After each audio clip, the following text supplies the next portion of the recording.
Habang nakikilala ko ang mundo, nakikilala ko rin ang sarili ko. Sa bawat araw na pagtatanto kong ganito ako, mas palagay sa simple at kalmado, sa mabagal at tansyado, sa tahimik at kontento.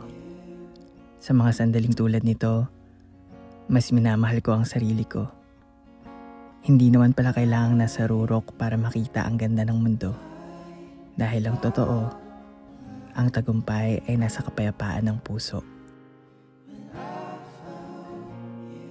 Habang nakikilala ko ang mundo, nakikilala ko rin ang sarili ko. Sa bawat araw na pagtatanto kong ganito ako, mas palagay sa simple at kalmado, sa mabagal at tansyado, sa tahimik at kontento. Sa mga sandaling tulad nito, mas minamahal ko ang sarili ko. Hindi naman pala kailangang nasa rurok